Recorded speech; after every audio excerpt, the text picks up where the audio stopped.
Welcome back to Producer's Toolbox.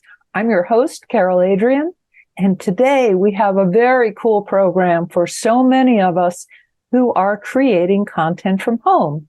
And today we are going to talk about creating compelling content from home. Whether you're making a film, doing a YouTube video, a TV show, or just making histories to go with your family archives. But I am delighted today that we have our guest back, Roland Boyden, who is the access facilitator for PhillyCAM, which is a fancy term for guy who knows all about tech and is really good at it. So thank you so much, Roland. I'm really glad to have you. Yeah, thanks for having me back. I really appreciate it. Yeah, you're our Ryan Seacrest. You're so good, we keep having you back. I'll take it. Well, wanted to talk a little bit about, because there's the position of being the host or being the guest. And either way, there's a lot to think about. And since doing Producer's Toolbox, I have learned a lot about hosting. And one of the things that I like to do is talk to the guest beforehand about what we're going to talk about and find out what's important to them to speak on.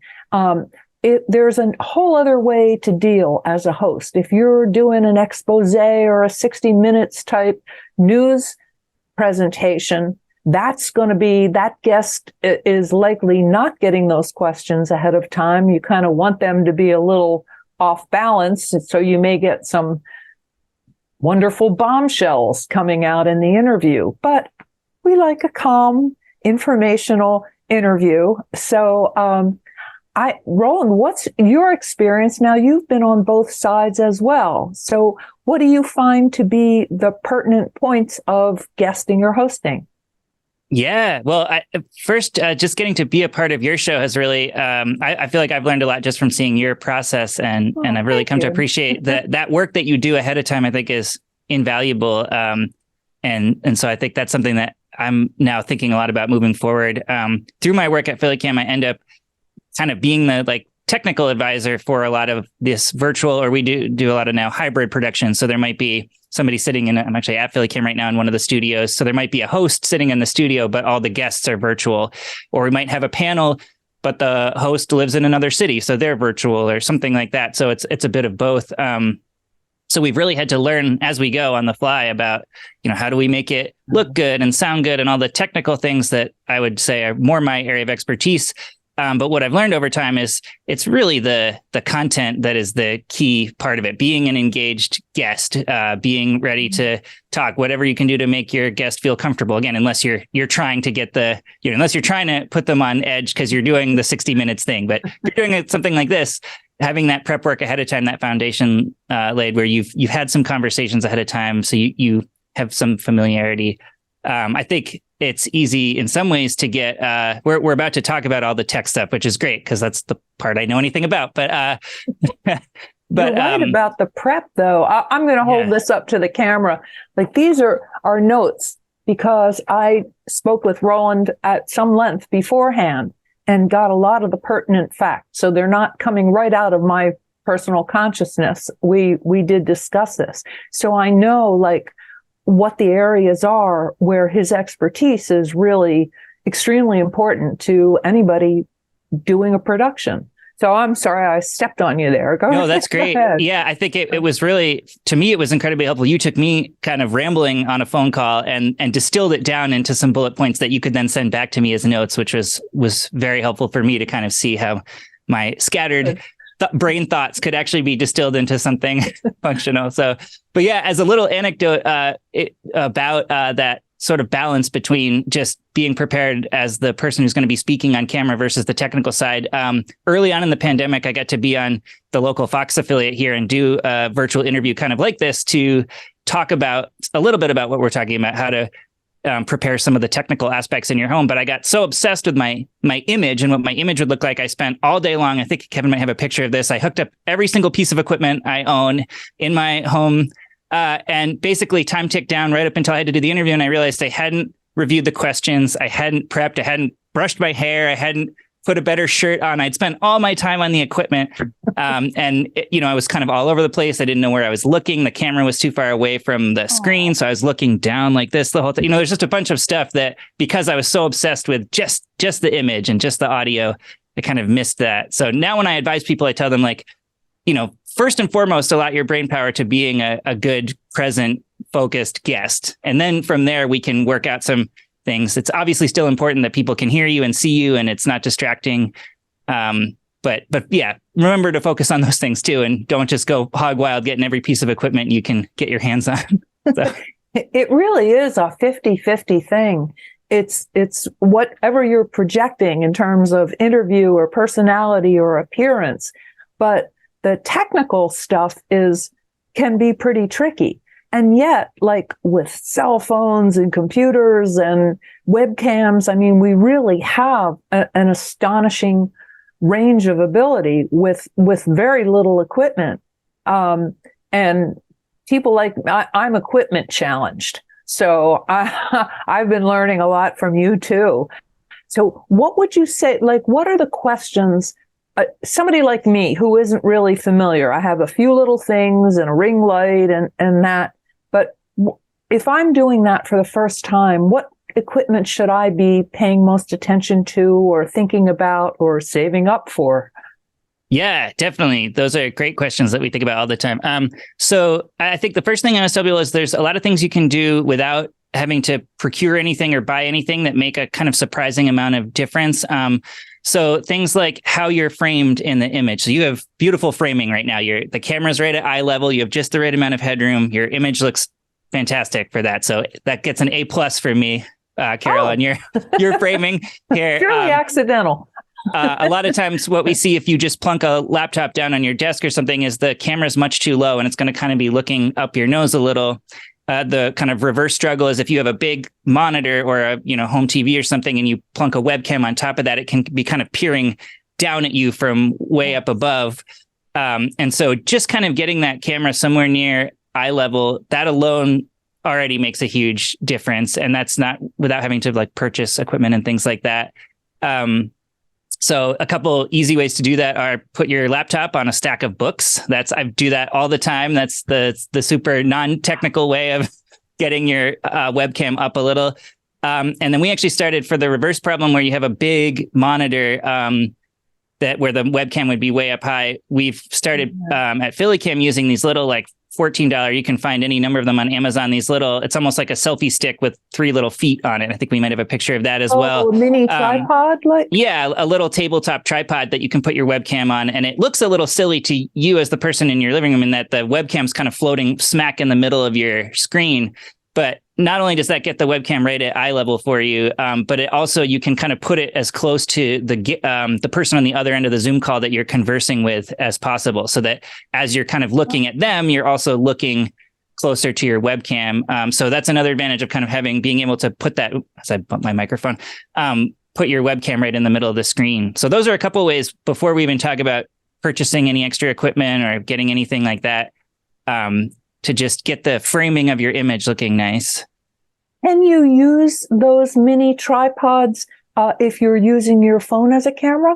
Absolutely. Yeah. You would just need sort of like a clip or a clamp. And there's a bunch of products now that actually have just clip right on top of your laptop. And then that extends the camera, because it's your phone, up just that much higher and gets it up to a nice height as well.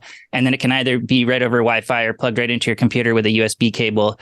So that you kind of turn your phone into a fancy webcam. The one downside I have found to that is, and we talked about this in our last episode about using your cell phone to do filmmaking, is your cell phone has a beautiful camera on it. In some ways, it's the most advanced camera that you probably just already own. But it does mean now your phone is tied up. So if you use your phone for anything else, you need to quickly shoot off a text or take a photo, like anything other than what you're trying to do. Now your phone is locked up. So you have to make sure you put it on Do Not Disturb, clip it on, nothing else is going to come in and just disrupt things on the phone. But that's a great alternative way to get a nicer webcam image without having to purchase a lot of stuff. So you could use the phone as camera and as microphone as well, or is it better to just one function? Absolutely. So you could absolutely use it as a microphone, and most modern cell phones have really, I tell people that they're microphones that are way better than they have any business being. They might not be like, compete with $1,000 microphones, but those phone companies put so much R&D into making those microphones crystal clear, and they can reject noise on the sides. And so they're really pretty great options. But you can also just use it for video and then pair it with an affordable audio option. Like I just was going to say, as you're pointing to your $25 from B&H in New York. Yeah. That is about all you need to spend. The main principle with audio is the closer you get the microphone to the source, in this case, your mouth, the better. So $1,000 microphone on your camera halfway across the room is going to sound worse than the $25 microphone that's right here. So I think $25 is the perfect amount to spend on, and you can get ones that plug into the headphone jack. You can get ones that plug right in with USB. Yeah.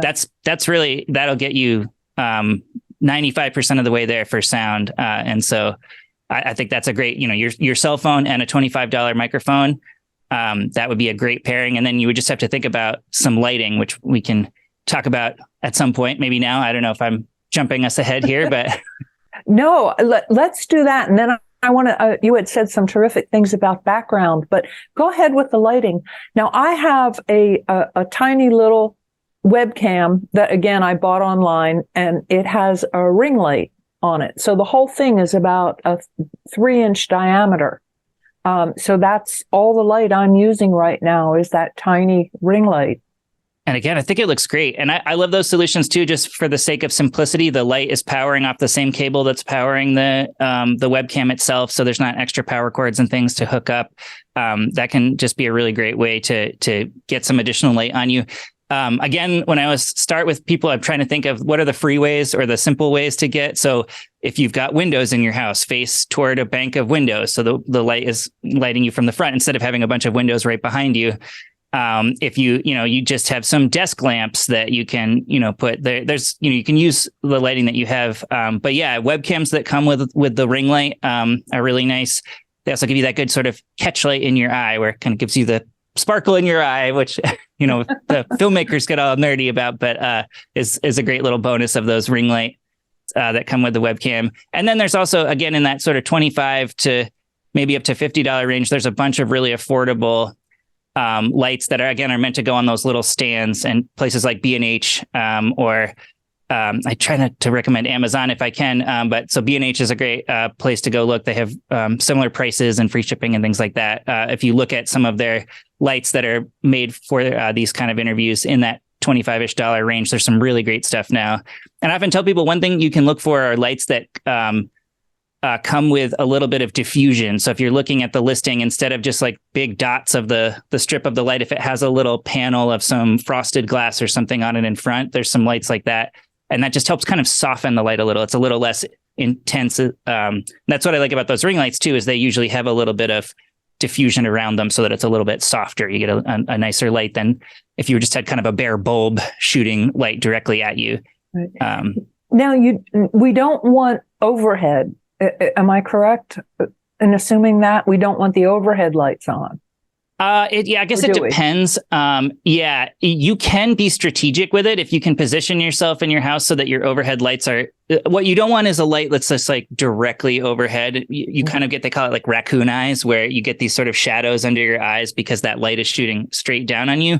But if you can, I'm going to make this worse for the audio, but if you can pull back a little, so that your bank of lights is kind of in front of you, that can work to your advantage, especially if you have sort of strips of lights, like if you're in your office or something. If you have one strip behind you to kind of create a little backlight and one strip in front of you, that can actually be a nice solution. But if they're positioned in a strange way where they're, making you look a little hollow-eyed, then yeah, turning them off is definitely the better bet. So light from the front is preferable to the backlighting? Definitely. Okay, and if it's overhead, it shouldn't be directly overhead. Could be off to the side. Right. My tiny webcam, which I bought, I think 3 or 4 years ago, and now I've seen it online for about $50, and it has 3 different settings. Do you want me to demonstrate those? That'd be great. Let's see it. Yeah. Let's see. Okay, I'm on the lowest one now. Okay, that's one up. That's the highest. And now it's off. Okay, now I'm back to the lowest one. Yeah. But you really have, I mean, some serious control with these little things. And mine sits right on top of my monitor. But I want one of those little tripods. That sounds ideal. Yep. Like I wish mine were 3 inches lower, which is why the tripods are really appealing. Yeah. Wow. Let's talk a little about background, because when we first started taping the show via Zoom, Kevin, our director and manager, said to me, behind me, this is actually a mirror. And he said, the mirror is a problem. And the mirror is reflecting the window that's in front of my desk in my office. So I went to the art supply store and bought a fancy piece of artsy paper. And when we're taping, I put the paper over the mirror so there's no reflective issue. And everybody hopefully just thinks it's a hot piece of art. But I know, like lower down, because I'm one of those people with piles of paper, but what's your outlook on paying attention to one's background?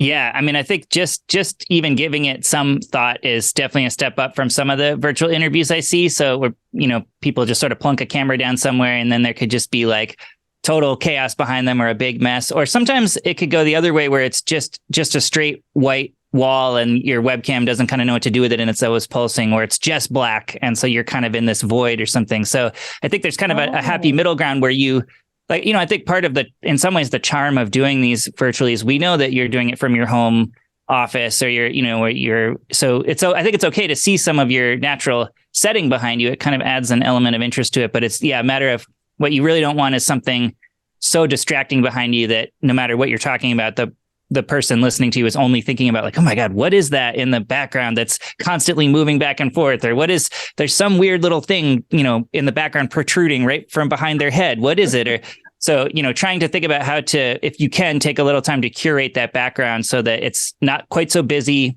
not quite so distracting. And so I think, thinking about, what do you have in your house that you can kind of that's such a perfect example, taking a mirror, which is really problematic for the video, and just covering it with a nice piece of art. Now you have some nice symmetry in your image. You get some nice colors, complementary colors. So I think that makes a huge difference. And that's, again, not a lot that you have to do. That's one piece of paper over a mirror. And now your image is radically transformed for the better. So there's a lot of just very simple little things you can do.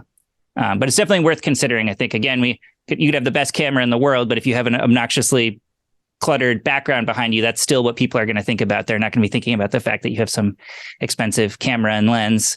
They're going to be wondering, why is there, like chaos behind you? Why are there pizza boxes stacked up in your image or whatever it is, So I kind of like that. Stacks of pizza boxes. I mean, you could definitely use it for a particular vibe. I like it. Actually, last night I taped something, a presentation, and the person hosting it was doing it from home, and she was sitting in front of a wall, and she had a collection of framed small art pieces and embroideries and stuff. So nothing was so glaring, but there must have been, 15, 20 small pieces on the wall behind her, but it was really a cohesive arrangement. Ooh, and it was like, oh, and she stood out from it. And I don't know why, but no light was reflecting off the glass. But I thought there are a couple of things now I've seen and been involved in some interviews where it's apparently an app or a program where there's a background, generated, computer generated. Yep. But I find those distracting because as the person moves, it kind of moves with them. Yep. But I was tempted online. There are photographic backgrounds that start at around $10, and it's basically a big piece of fabric. Like I bought one that was blue sky with white clouds. Yep. So I wound up using for something else because it was so cool. But there were all kinds of different things which you could tack to the wall and just have behind you, and then you don't have that weird movement thing. Right. Have you ever used stuff like that? Yeah, absolutely. Those photography paper ones are great because, again, like you say, they can be very cheap, and you can get ones even that have a few different options that pull down almost like a blind, and then they roll themselves back up. So you could get, I think of sort of like the classic like senior portrait photo sort of. It might be like a blue with a little bit of a gradient sort of behind it, or something like that, or just a straight color or something. But it gives you a few different options you can pull down. Yeah, I think that's a great, simple way to, especially if you're going to be doing a lot of hosting from home, or a lot of it being a virtual guest on other shows, or creating regular content. That's a totally worthwhile investment. And maybe get yourself a couple different options and looks. But yeah, back to the virtual background. We probably are not that far out from that technology becoming good enough to kind of be used without it being a distraction. But in the current moment in time we sit in here in 2023, it's really not there yet. And what you're describing is what happens even for people who invest in a green screen behind them and do a little more tweaking. You can just so easily, as you move, suddenly your ear disappears, or a giant piece of the bookshelf behind you, it thinks that's part of your head, and that pops in, and it just really isn't worth it. I usually tell people, like, it just the most basic zoom one just blurs the background to try to kind of mimic a fancier camera. But again, you can kind of disappear into the blur, or pieces of your background pop out of the blur. And to me, that's just, it depends. Like, that's great for just doing a Zoom with family and stuff that you're not recording, like, and you don't really want them to see everything that's in your, again, you're getting rid of your mess or something like that. But perfect. But for specifically creating content for TV, where, again, the whole goal is to have people focusing on what you're saying and what you're presenting and bringing to the table.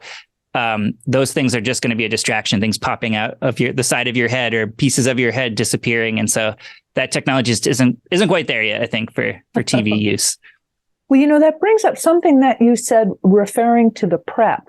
And this is something that, again, I wish I had thought of before I ran into the situation with somebody who was using that kind of a background. I mean, you really can always do a check with Zoom and see what your guest's background is going to look like. And if you're doing like a long interview or something that's important to a project, and it's not just an informal back and forth, almost like a phone conversation, you want to know what your guest is doing for background. And you're right. Like, I always worry when I have to do a Zoom call with family, and I think, they're probably sitting on the other side going, well, she's nice, but she's such a slob. There's piles of stuff behind me. But I think it really does pay to take that extra 10 or 15 minutes and say, hey, listen, can we just test, like, where are you going to be when we're recording? And in fact, I was going to ask you, like, in terms of time, how does that play a role in this kind of operation? Yeah, absolutely. That prep time is one of the best things you can do for your show. And it can be twofold. We often recommend, if you can, do a bit of a test ahead of time, like a day ahead of time or something, so that if you're identifying issues that would take more than a minute or two to solve, like if it just turns out that a classic one is somebody might have a nice room for recording a study or a home office or something, but it's really far away from their Wi-Fi router and they don't have a way to plug in. And so it just turns out the internet connection really kind of stinks in that room. And so then that might not be enough time on the day to go find a different room and get that room ready. So there's some things you can sort out by, trying to do a little mini prep run. Again, it really depends on how much time people have available. And you might have a guest that you've already called in every favor to get them on at all, much less have them come in for a prep day. But the next piece is, just 10 minutes or 15 minutes early to get on and look at what the image, see how it sounds. We often try to urge people, particularly if they're in a somewhat noisier environment or a lot of echo in their room or something, to try to use headphones. That can really help mitigate. If they don't have a separate microphone, sometimes just the free wired headphones that come with your phone have a little built-in microphone right on the cord. Mm-hmm. So that's a quick thing. You could be like, hey, can you just try plugging these in? Or something in the background. You could say, well, that cactus on your shelf is really nice, but now there's a spine sticking right out of the back of your head. So that prep time is super helpful as well. And just making sure, one issue we do run into is we have folks who have a beautiful looking set when we do the prep a few days ahead of time.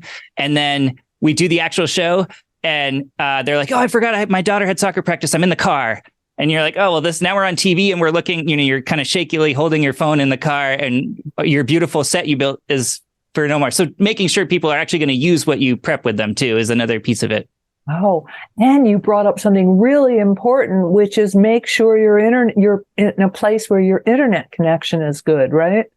Absolutely. Yes. If you're gonna be participating in a two-way, conversation over something like Zoom, and especially if it's going to be live, that internet can be really critical. And we use speedtest.net is a really well-known free testing site where you just go and you click on it and tells you how fast your internet is, if there's any issues with the ping, the responsiveness. So you can just make sure that you're getting a good signal. You can also just look on your laptop or your phone and see how many bars of your Wi-Fi router you're getting. If you have one of those adapters so you can plug right into the router with a cable, that's a good way to eliminate even another variable. So that's another piece to definitely double check. Not everybody has access to great internet at all places. And so you don't need a ton. Like we often recommend to people 3 megabits per second. So it's not like you need the world's fanciest high gigabit fiber, blah, blah, blah, all that stuff. You just need something somewhat stable. So checking with that speedtest.net's great for that. Oh. Well, that's reassuring. I mean, really, there's a tremendous amount of excellent content that is produced outside of a professional studio. And that you just kind of cleaned up my own checklist of stuff to pay attention to. So thank you so much, Roland. I know we're going to get you back for one more. This is really extremely valuable information, and I really appreciate it. So everybody out there, you can do this too. You got a phone, you got a computer, you're good to go. You can make some great content. So please join us next time on Producer's Toolbox, and we will extend the realm of your knowledge. Thank you.